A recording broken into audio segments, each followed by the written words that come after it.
Hello guys, आपका हमारे YouTube channel Rajiv classes में स्वागत है। जैसा कि आप सबको मालूम है कि हम class 10th NCERT math complete पढ़ रहे हैं। एनसीईआरटी मैथ में हमने सेकंड चैप्टर को कंप्लीट कर लिया। अब थर्ड चैप्टर पढ़ रहे हैं। थर्ड चैप्टर क्या है? Pair of linear equation in two variables. उसमें भी एक्सरसाइज 3.2 आज हमें पढ़ना है। एक्सरसाइज 3.2 में हमने 1 to 3 क्वेश्चन को इससे पहले कर लिया। यदि आपको पूरा चैप्टर 3 देखना हो तो डिस्क्रिप्शन बॉक्स में लिंक मौजूद है, आप वहां पे क्लिक करके पूरे चैप्टर को देख सकते हैं। चलिए अब हम चलते हैं आज के अपने चौथे प्रश्न पे। इससे पहले यदि आप हमारे चैनल पे पहली बार आए हैं तो चैनल को सब्सक्राइब कीजिए, वीडियो को लाइक कीजिए और दोस्तों को शेयर भी कीजिए। आइए हम देखते हैं अपने चौथे प्रश्न को। देखिए क्या है, which of the following pairs of linear equation are consistent या inconsistent? If consistent obtain the solution graphically. First इसमें है x plus Y equal to 5 two x plus two y equal to 10। देखिए इसमें क्या करना है, आपको इसमें चेक करना है कि जो इक्वेशन लिखे हैं ये कॉन्सिस्टेंट है या इनकॉन्सिस्टेंट है। यदि कॉन्सिस्टेंट है तो उसको हमें सॉल्व करना है। किस मेथड से? ग्राफ वाले मेथड से ही सॉल्व करना है। और इनकॉन्सिस्टेंट है तो नहीं उसे सॉल्व करना है। आइए हम सॉल्व करते हैं, क्योंकि इनकॉन्सिस्टेंट होगा तो सॉल्व भी नहीं होगा। तो आइए हम इसका सॉल्यूशन निकालते हैं, कैसे सॉल्व इसको करना है। a1 की वैल्यू क्या है? 1। a2 की वैल्यू क्या है? 1। यहाँ पे लिख लीजिएगा, सॉल्व करने जा रहे हैं आप। c1 की वैल्यू क्या है? 5। a2 की वैल्यू क्या है? तो ये दूसरे इक्वेशन में से 2। b2 की वैल्यू क्या है? तो 2। c2 की वैल्यू क्या है? तो 10। अब देखिए a1 अपन a2 करते हैं, b1 अपन b2 करते हैं और c1 अपन c2 करते हैं। तो ये क्या होगा? 1/2 इक्वल टू में 1/2 इक्वल टू में 5/10। 5/10, 5 से 2 टाइम में कैंसिल हो गया, तो क्या आ गया? 1/2 इक्वल टू 1/2 इक्वल टू 1/2। ये बताइए, जब तीनों इक्वल हो जाते हैं तो लाइन कैसी होती है? तो कॉन्सिस्टेंट होती है। क्यों होती है? क्योंकि यहाँ पर लाइन क्या होते हैं, लाइन एक दूसरे पे ये एक दूसरे पे ओवरलैप करते हैं, कोइंसिडेंट होते हैं। लाइन एक दूसरे पे ओवरलैप करते हैं या कोइंसिडेंट होते हैं। और जब लाइन कोइंसिडेंट होते हैं तो उनका सॉल्यूशन क्या होता है? कंसिस्टेंट। कब इनकंसिस्टेंट होता है? जब लाइन केवल पैरेलल होगी। तो यहाँ पे पैरेलल बन नहीं रहा है, तो ये लाइन क्या है? Both equation are consistent. तो यहाँ पे लिख लीजिएगा, बोथ इक्वेशन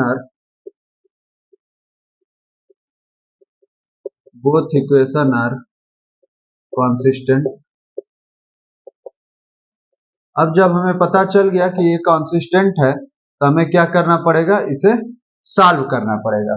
किस मेथड से? ग्राफ वाले मेथड से। तो देखिए x plus Y equal to 5 लिखा है, तो x इक्वल टू क्या हो जाएगा? 5 माइनस वाई। 5 minus Y. इसके लिए आप ग्राफ बना लीजिए। ये हो गया x, ये हो गया y। y की वैल्यू 5 रखेंगे तो x की वैल्यू 0। y की वैल्यू 4 रखेंगे तो x की वैल्यू 1। y की वैल्यू 3 रखेंगे तो x की वैल्यू क्या आएगी? 2। अब देखिए दूसरा इक्वेशन क्या है? 2x plus 2y equal to 10। 2x plus 2y equal to 10।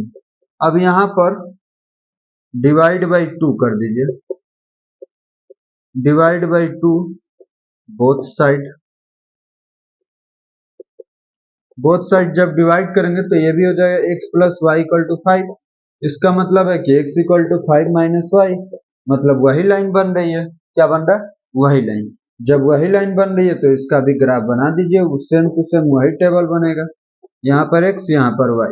0 और 5 तो 0 और 5, 1 और 4, यहाँ पे 2 और 3।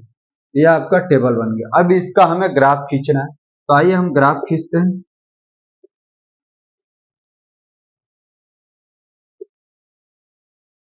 ये हो गया x एक्सिस, ये हो गया y एक्सिस। अब देखिए इस पे हम सबसे पहले पॉइंट दिखाते हैं। ये हो गया 1 2 3 4 5 6। इधर भी दिखा दीजिए 1 2 3 4 5। अब देखिए इधर वाली लाइनों को छोटा कर लीजिए। ये -1 हो गया, -2। यहाँ भी -1, ये भी -2। अब देखिए x की वैल्यू 0 तो y की वैल्यू 5, मतलब यहाँ पे लाइन मिलेगी। x की वैल्यू 1 तो y की वैल्यू 4, मतलब इधर में मिलेगी। x की वैल्यू 2 तो y की वैल्यू 3, मतलब इधर में मिल जाएगी। तो जब इसके लिए आप लाइन ड्रा करेंगे तो क्या हो जाएगा? जब आप इसके लिए लाइन ड्रा करेंगे तो क्या हो जाएगा? एक्स की वैल्यू कब वाई की वैल्यू कब जीरो होगी, वाई की वैल्यू कब जीरो होगी, जब वाई की वैल्यू जीरो रखेंगे तो एक्स की वैल्यू 5 आएगी, मतलब यहाँ से होता हुआ जाएगा ये लाइन, तो आप यहीं से गुजार दीजिएगा। देखिए ये वाला पॉइंट आप थोड़ा ठीक से बना लेंगे, पहले इसको मिला लीजिए, एक पॉइंट यहाँ पे था, एक पॉइंट यहाँ पे था, यहाँ वाले पॉइंट का क्या नाम था, तो ये था 0,5, यहाँ वाला पॉइंट 1,4, ये वाला पॉइंट 2,3, और दोनों लाइन इसी इक्वेशन पे होंगे क्योंकि दोनों इक्वेशन एक ही जैसे हैं, x equal to 5 minus y, x equal to 5 minus y, तो ये हो गया आपका इक्वेशन, इसी पे आप रख देंगे x plus Y equal to 5 दिखा देंगे, और इधर लिख दीजिए 2x plus 2y equal to 10, ये हो गया दोनों इक्वेशनों का सॉल्यूशन। अब देखिए यहाँ पर दोनों लाइन ओवरलैप कर रहे हैं, तो इसका सॉल्यूशन में आप लिख दीजिएगा कि मैनी इनफाइनाइट सॉल्यूशन, आंसर क्या हो जाएगा, many infinite solution, many infinite solution, ये हो जाएगा आंसर। यदि आपको और अच्छे से लिखना है तो इधर मैं मिटा के लिख दे रहा हूँ, आप स्क्रीनशॉट कर सकते हैं जहां तक मैंने सॉल्व किया। अब देखिए इधर में हम मिटा के लिख दे रहे हैं, जब इतना आप बना लेंगे तो लिख देंगे both equation are coincident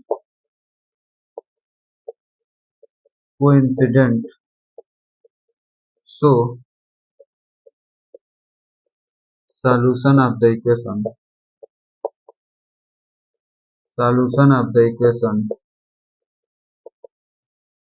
equations are many infinite solution, many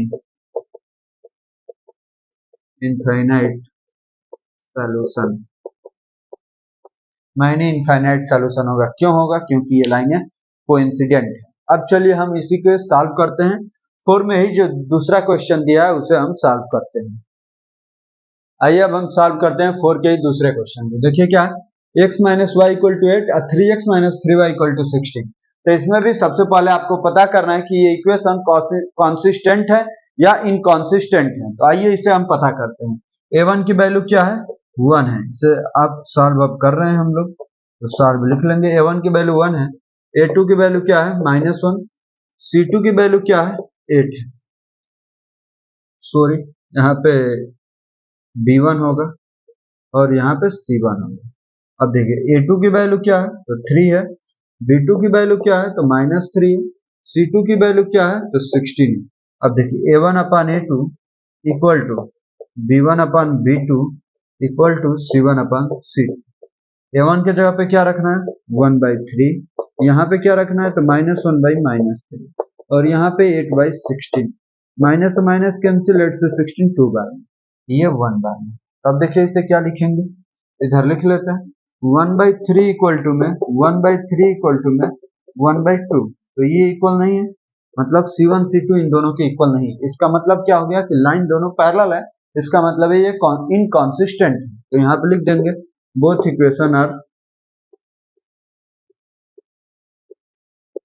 equations are inconsistent.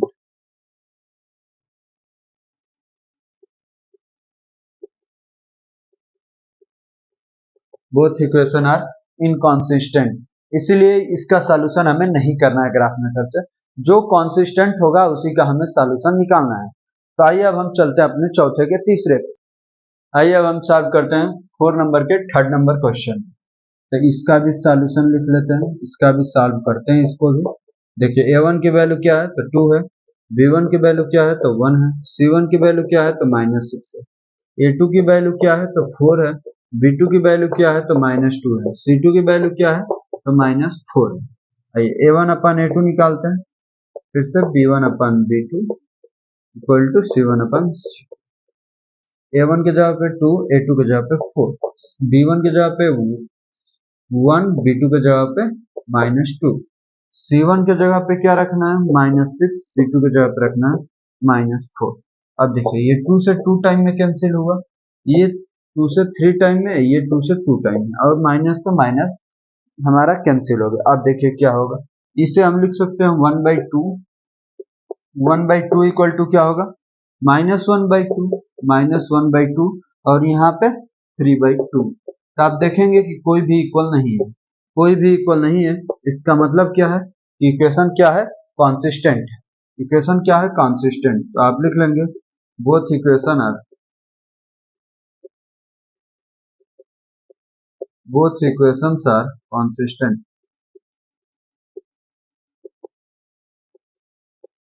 consistent। और जब दोनों इक्वेशन consistent हो गए तो अब इसे हमें ग्राफ मेथड से सॉल्व करना है। तो पहले वाले इक्वेशन के लिए हम बॉक्स बनाते हैं 2x plus y minus 6 equal to 0। तो y इक्वल टू क्या हो जाएगा? 6 माइनस 2x। 6 उधर जाएगा प्लस हो गया, 2x उधर गया माइनस हो गया। अब इसके लिए हम एक टेबल बना लेते हैं। ये हो गया x, ये हो गया y। x की वैल्यू रखेंगे 3, तो 3 2 जा 6 मतलब y की वैल्यू 0। x के जगह पे 1 रखेंगे तो 6 में से 2 गया 4। y के जगह x के जगह पे 2 रखेंगे तो 2 2 जा 4, 6 में से 4 गया 2। ये हो गया आपके पहले इक्वेशन के लिए टेबल। अब दूसरे इक्वेशन के लिए बनाते हैं। दूसरा इक्वेशन क्या है? 4x minus 2y minus 4 equal to में 0। इसमें दोनों साइड 2 से divide by 2, divide by 2 both side. 2 से डिवाइड करते हैं दोनों साइड। इधर वाला हम मिटा देते हैं, आप लोग सेव कर लीजिएगा या स्क्रीनशॉट कर लीजिएगा इसको। देखिए जब 2 से डिवाइड करेंगे तो क्या हो जाएगा? 2x minus y minus 2 equal to 0। इसका मतलब है कि y यदि उधर चला गया तो ये हो जाएगा 2x माइनस 2। अब देखिए यहाँ पर इसके लिए भी एक टेबल बनाते हैं।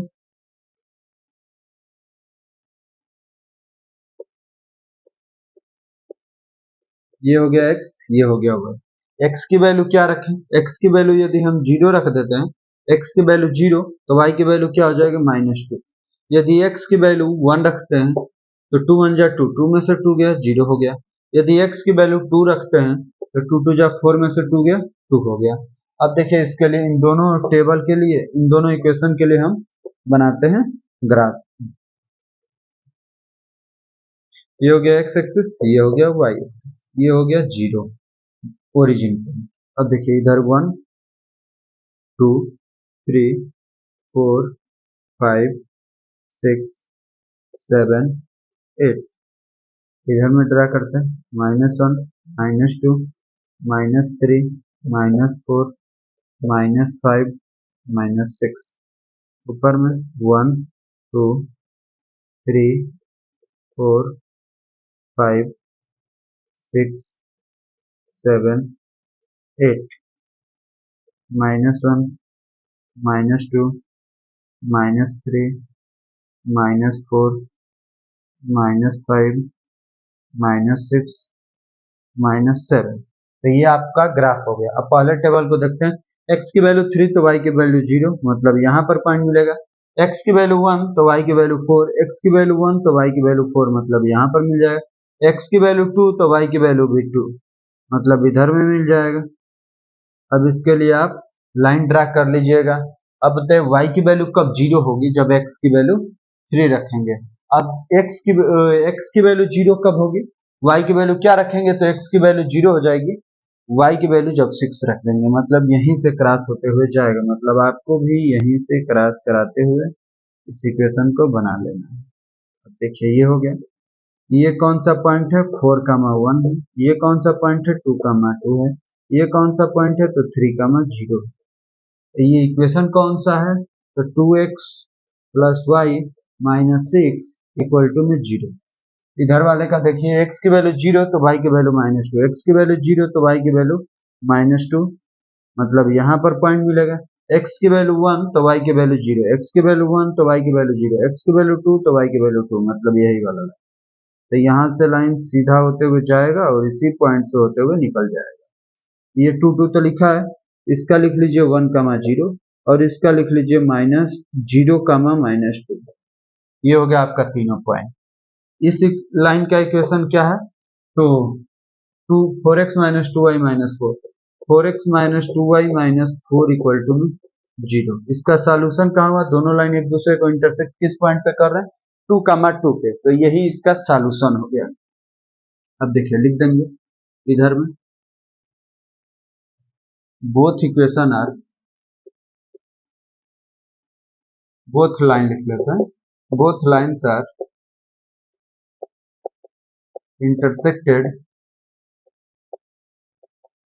intersected each other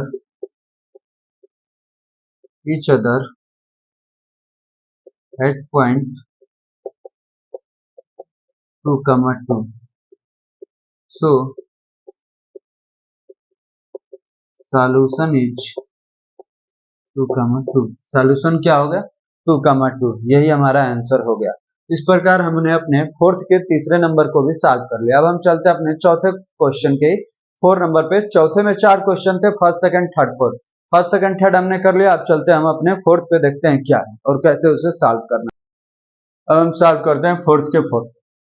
देखिए इक्वेशन क्या है, 2x minus 2y minus 2 equal to 0, 4x minus 4y minus 5 equal to 0। Solve करते हैं। जैसे इसके पहले वाले को सॉल्व किए थे सेम टू सेम सभी को एक ही तरीके से सॉल्व करना है। a1 की वैल्यू 2, b1 की वैल्यू -2, c1 की वैल्यू भी -2। अब a2 की वैल्यू 4, b2 की वैल्यू -4, c2 की वैल्यू -5। ये सब वैल्यू कहाँ से आती है, तो इक्वेशन में से। पहले इक्वेशन में से a1 b1 c1 और दूसरे इक्वेशन में से a2 b2 c2। अब देखिए a1 upon a2 equal to b1 upon b2 और c1 अपान c2। a1 के जगह पे 2, a2 के जगह पे 4, b1 के जगह -2, b2 के जगह -4, c1 के जगह -2, c2 के जगह -5। Minus minus cancel, minus minus cancel, 2 से 4 2 टाइम में, 2 से 4 2 टाइम। अब देखिए क्या आया, 1/2 इक्वल टू 1/2 इक्वल टू 2/5। इसका मतलब है कि C1 C2 इक्वल नहीं है। जब C1 C2 इक्वल नहीं हो जाता है तो क्या होता है, इनकॉन्सिस्टेंट। तो लिख देंगे बोथ इक्वेशन आर इनकॉन्सिस्टेंट।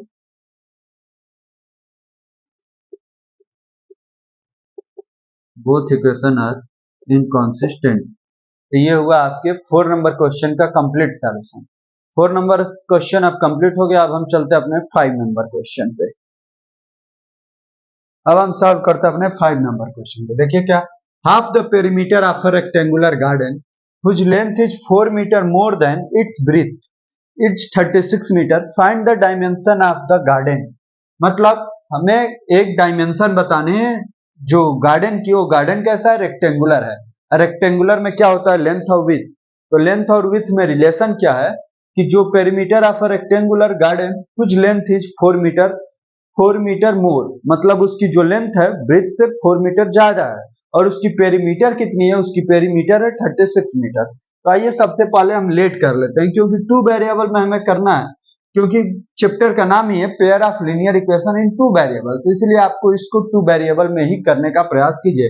ये नहीं कि यदि आपको सिंगल वेरिएबल में आता है तो आप उसमें कर देंगे, नहीं, आपको यहाँ पर 2 वेरिएबल में ही करना है। देखिए तो क्या होगा, लिखेंगे let the length and width of the rectangular garden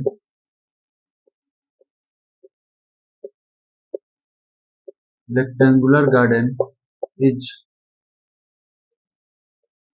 respectively x metre and y metre. हो जाएगा ये x metre and y metre. अब आप देखिए क्या दिया है, जो लेंथ है वो 4 मीटर ज्यादा है। तो कब ये इक्वल हो जाएगा, जब आप विड्थ में भी 4 ऐड कर देंगे। तो ये हो गया आपका इक्वेशन नंबर फर्स्ट। अब देखिए सेकंड नंबर में क्या है, पेरीमीटर उसकी 36 मीटर है। पेरीमीटर का फॉर्मूला क्या होता है, 2 length plus width equal to में पेरीमीटर, यही फॉर्मूला होता है। तो क्या हो जाएगा, 2x plus Y equal to में 36।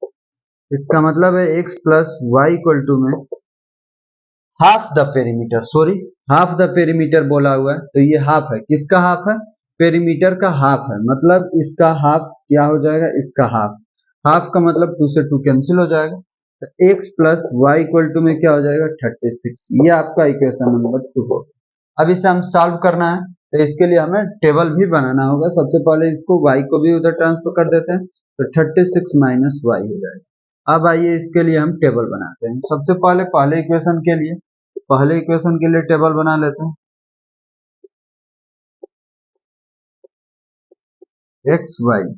अब देखिए इसे जो हमें सॉल्व करना है तो आप ऐसी वैल्यू रखिएगा कि जिससे इसको सॉल्व करने में इजी हो। तो y की वैल्यू 6 रखिए, तो x की वैल्यू क्या हो जाएगी, 6 4 10 हो जाएगा।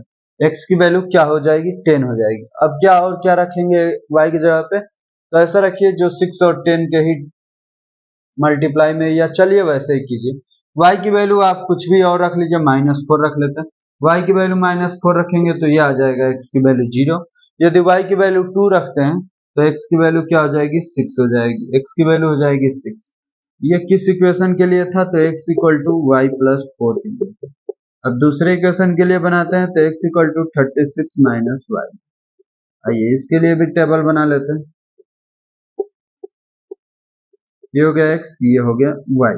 x के जगह पे हमें y की वैल्यू रखेंगे तो x की वैल्यू निकलेगी, तो y की वैल्यू 36 रख दिए तो ये आ गया 0।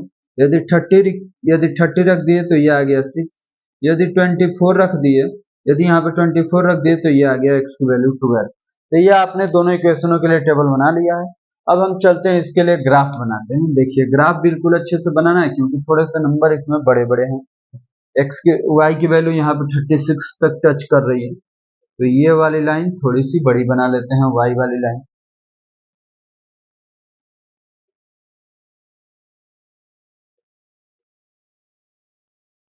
देखिए इसमें 2 का भी मल्टीपल है तो 2 को भी दिखाना पड़ेगा, तो लिख देंगे 1 सेंटीमीटर इक्वल टू 2। 1 सेंटीमीटर कितना हो गया, 2 के इक्वल, तो डायरेक्ट यहाँ पे 2 आएगा, फिर 4 आएगा, फिर 6 8 10 12 14 16 18। इसमें 18 पे काम हो जाएगा, तो आप यहीं तक बनाइए, क्या बहुत ज्यादा मेहनत करने की जरूरत। अब देखिए इधर भी, तो ये हो जाएगा -2 -4, ये हो जाएगा -6। अब ऊपर में देखिए 2 4 6 8 10 12 14 16 18 20 22 24 26 26। तो ऐसा यहाँ पे वैल्यू रख देते हैं जिससे x की वैल्यू 0 ना हो, कुछ और हो जाए। तो देखिए y की वैल्यू क्या रखें कि x की वैल्यू 10 आ जाएगी, तो y की वैल्यू 26 रख देते हैं, क्योंकि 26 तो 24 रख देते हैं तो x की वैल्यू आ जाएगी 12। सॉरी यहाँ पे 24 एक बार रखा हुआ है, 18 रख दीजिए। यहाँ पे यदि 18 रखते हैं तो ये भी आएगा 18, ये भी आ जाएगा 18। अब देखिए पहले वाले से x की वैल्यू 10, तो y की वैल्यू, ये सॉरी ये x है, ये y। x की वैल्यू 10 तो y की वैल्यू 6, x की वैल्यू 10 तो y की वैल्यू 6, मतलब इधर में कहीं पर होगा। जब आप बिल्कुल स्केल से बनाएंगे तो बिल्कुल अच्छे से बनेगा मेजरमेंट यदि सही से। x की वैल्यू 0 तो y की वैल्यू -4, तो ये -2 हो गया, ये -4, मतलब यहाँ पर एक पॉइंट यहाँ पर मिल जाएगा। x की वैल्यू 6 तो y की वैल्यू 2, x की वैल्यू 6 तो y की वैल्यू 2, मतलब इधर में हो जाएगा। तो जब आप इसका लाइन ड्रा करेंगे तो ये सीधा ऐसे होते हुए यहाँ से ऐसे निकल जाएगा। देखिए तो ये हो गया किस इक्वेशन का line, x equal to y plus 4, x equal to y plus 4 हो गया। इसके पॉइंट लिख दीजिएगा, तो यहाँ पर कौन सा पॉइंट है, 10,6 है। यहाँ पर कौन सा पॉइंट है, तो 0,-4 है। और यहाँ पर पॉइंट क्या है, तो 6,2 है। अब देखिए दूसरे वाले के लिए x की वैल्यू 18 तो y की वैल्यू भी 18, तो x की वैल्यू 18 तो y की वैल्यू 18, मतलब इधर में कहीं पर एक दूसरे के पास रहेंगे। x की वैल्यू 6 तो y की वैल्यू 30, x की वैल्यू 6 तो y की वैल्यू 30 अभी भी है। तो यहाँ पे भी कुछ और वैल्यू रखते हैं, मान लीजिए कि यहाँ पर रख देते हैं 16, y की वैल्यू 16 रखेंगे तो x की वैल्यू आएगी 20। इसकी वैल्यू यदि हमें 14 लानी है तो क्या करना होगा, तो यहाँ पर हमें y की वैल्यू रखनी होगी 22, y की वैल्यू 22, तो x की वैल्यू 14 तो y की वैल्यू 22, मतलब इधर में कहीं पर मिल जाएगा आपका। देखिए तो ये हो जाएगा। अब x की वैल्यू 12 तो y की वैल्यू 24, x की वैल्यू 12 तो y की वैल्यू 24, मतलब इससे थोड़ा सा पहले और थोड़ा सा ऊपर भी होगा, तो यहाँ पर हो जाएगा। जब आप इसको ड्रा करेंगे तो ये लाइन ऐसे जाते हुए मिल जाएगी आपको, या ऐसे। अब इधर में देख लीजिएगा कहाँ पर एक दूसरे को कट कर रहा है। देखिए ये जहाँ पे कट कर रहा होगा, लेकिन आपको दिख रहा होगा इधर से हमने थोड़ा सा ये ऊपर की तरफ कर दिया, तो ये ऊपर की तरफ नहीं, इसके नीचे जाएगा, तो इसके आपको नीचे से गुजारना है इसको। अब देखिए तो इस वैल्यू, इस पॉइंटों का सभी पॉइंट का वैल्यू रख लीजिए। तो ये कितना है 12, 24, ये क्या है तो 14, 22, ये क्या है तो 18, 18 है। अब देखिए ये कहाँ पर दोनों एक दूसरे को कट कर रहे हैं, इस पॉइंट का जब आप बिल्कुल अच्छे से निकालेंगे तो इस पॉइंट की वैल्यू आएगी यहाँ पर, मान लीजिए 20 हो गया। तो ये जब ऊपर की तरफ आप ले जाएंगे तो मान लीजिए कि x की वैल्यू 20 है, इसको जब आगे की तरफ बढ़ाएंगे तो ये y की वैल्यू 16 है। तो देखिए कहाँ पर कट कर रहे हैं एक दूसरे को, तो 20 और 16 पे। x की वैल्यू 20 है, y की वैल्यू 16 है। इस टेबल को मिटा के हम लिख दे रहे हैं। देखिए फिर सॉल्यूशन इसका क्या होगा, बोथ लाइन्स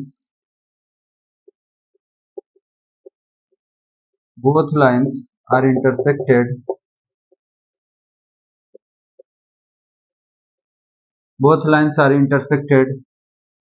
at 20, 16 पे ये दोनों लाइनें इंटरसेक्ट कर रही हैं। इसका मतलब क्या हो जाएगा, लेंथ क्या होगा, लेंथ इक्वल टू 20 मीटर और विथ क्या हो जाएगी, विथ हो जाएगी 16 मीटर। विथ क्या हो जाएगी 16 मीटर, क्योंकि हमने x को किससे लेट किया था, लेंथ से। तो ये मान लीजिए कि इस पे हमने लेंथ दिखाया था, इस पे हमने लेंथ दिखाया था और इस पे हमने विथ दिखाया था। इस पे हमने विथ दिखाया था, ये आगे की तरफ बढ़ रहा था, इस पे हमारा लेंथ बढ़ रहा था। तो इस प्रकार ये हमारा 5th नंबर क्वेश्चन भी कंप्लीट हो गया। इसमें आपको थोड़ी सी गड़बड़ी लग रही होगी, तो यदि आप इसको कॉपी पे बिल्कुल अच्छे से बनाएंगे पेंसिल से, आप तरीका जानते हैं कि कैसे बनाना है, कैसे पॉइंट ढूंढना है, और ये मैंने टेबल बनाना सब कुछ सिखा ही दिया है आपको, तो बिल्कुल आप अच्छे से ये करेंगे तो आपका आंसर आएगा, बिल्कुल एकदम करेक्ट आएगा। यदि नहीं आ रहा है तो फिर आप कमेंट कीजिए, हम कॉपी पे बिल्कुल अच्छे से मेजर करके बना के आपके पास सॉल्यूशन प्रोवाइड कराएंगे।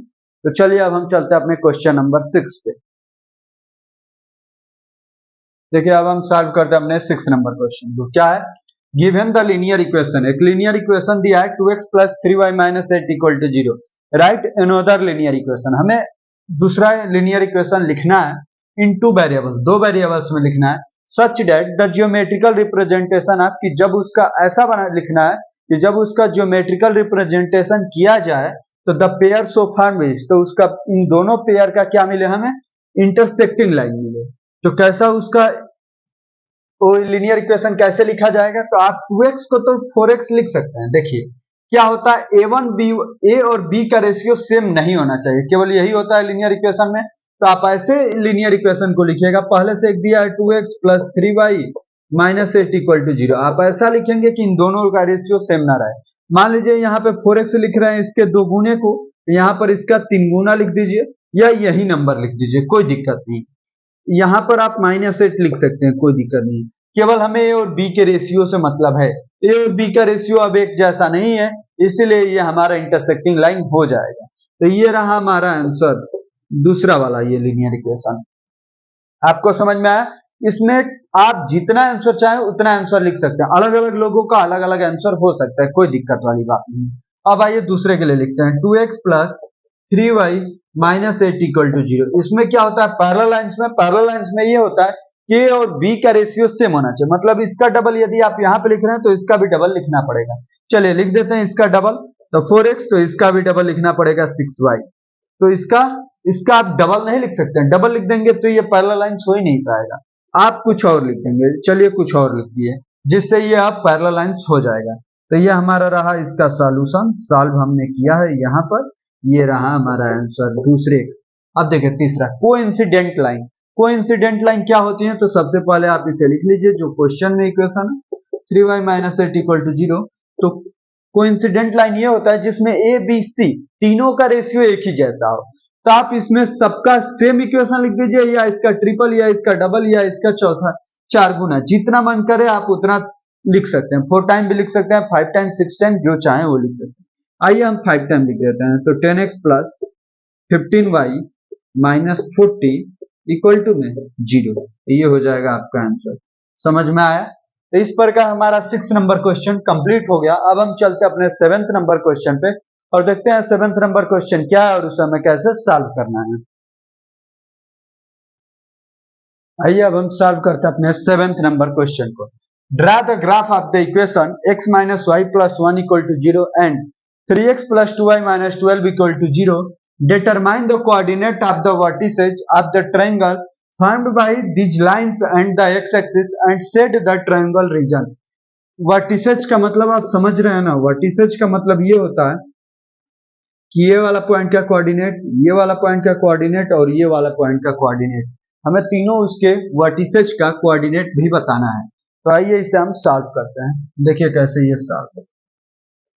सबसे आप पहले इक्वेशन को लिख लीजिए x minus y plus 1 equal to 0।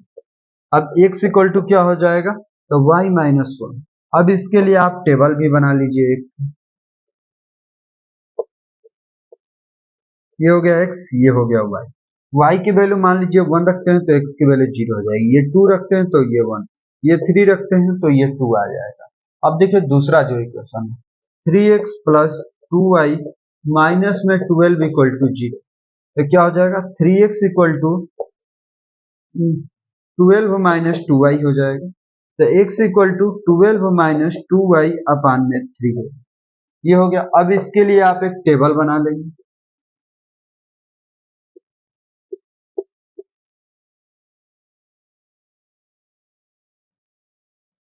ये हो गया x, ये हो गया y।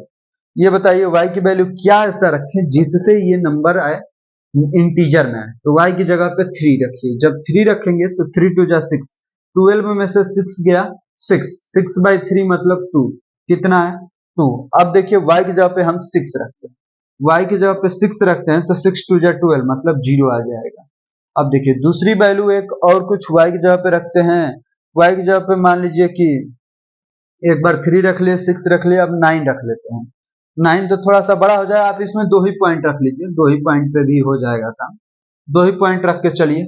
नहीं तो तीसरा पॉइंट भी यदि आप सोच रहे हो कि हम रख लें तो रख ही लीजिए, 9 रखिए तो 9 2 जा 18, 12 माइनस 18 माइनस 6 बाई 3 मतलब ये क्या आएगा -2। अब इसके लिए आप एक ग्राफ ड्रा करेंगे,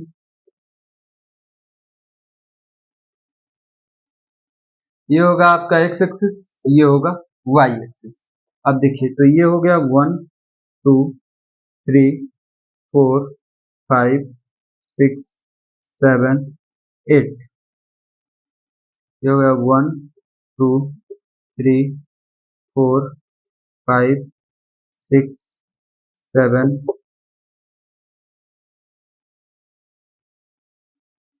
8 9। इधर देखिए तो ये हो गया -1 -2 -3, -3 हो गया, नीचे में ये -1 ये -2 ये -3। अब देखिए इस पे दिखाते हैं, पहले वाले में x की वैल्यू 0 तो y की वैल्यू 1, मतलब यहाँ पर पॉइंट x की वैल्यू 1 तो y की वैल्यू 2, मतलब यहाँ पर पॉइंट x की वैल्यू 2 तो y की वैल्यू 3, मतलब यहाँ पर पॉइंट। तो ये जो लाइन ड्रा होगी ये ऐसे लाइन चली, ये ऐसे स्ट्रेट चली जाएगी। इसका कोऑर्डिनेट लिख दीजिएगा 0,1, इसका लिख दीजिएगा 1,2, इसका लिख दीजिएगा 2,3 और लाइन का इक्वेशन लिख दीजिएगा x minus y plus 1 equal to में 0 हो जाएगा ये। अब देखिए दूसरे वाले के लिए x की वैल्यू 2 तो y की वैल्यू 3, x की वैल्यू 2 तो y की वैल्यू 3 मतलब यही वाला, x की वैल्यू 0 तो y की वैल्यू 6, x y की वैल्यू 6 मतलब ये वाला, x की वैल्यू -2 तो y की वैल्यू 9, x की वैल्यू -2 तो y की वैल्यू 9, मतलब इधर में कहीं पर मिलेगा आपका। देखिए इसका जब लाइन ड्रा आप करेंगे तो ये ऐसे होते हुए इससे होते हुए ये इधर की तरफ निकल जाएगा, ये आपका कोऑर्डिनेट हो जाएगा -2,9, ये हो जाएगा 0,6, ये तो था। इस इक्वेशन क्या होगा इसका, तो 3x plus 2y -12 equal to में 0। अब इसका हमें वर्टिसेज बतानी थी x एक्सिस के साथ, मतलब ये वाली हो जाएगी। आप ये कंफर्म कर लीजिएगा कि ये कहाँ पर इसको कट कर रहा है, कैसे होगा, ये दूसरे लाइन का है ना, तो x की वैल्यू 0 रख के चेक कीजिए, x की वैल्यू 0 रख के चेक कीजिए, y की वैल्यू 0 रख के चेक कीजिए कि x की वैल्यू आ क्या रही है। तो y की वैल्यू जब 0 रखेंगे तो x की वैल्यू क्या आएगी, 12/3 मतलब 4 आएगा। तो ये लाइन यहां से ना क्रॉस करके कहां से क्रॉस करेगा, ये लाइन यहां से क्रॉस करेगा, 4 से होते हुए जाएगा। मान लीजिए कि यही है 4,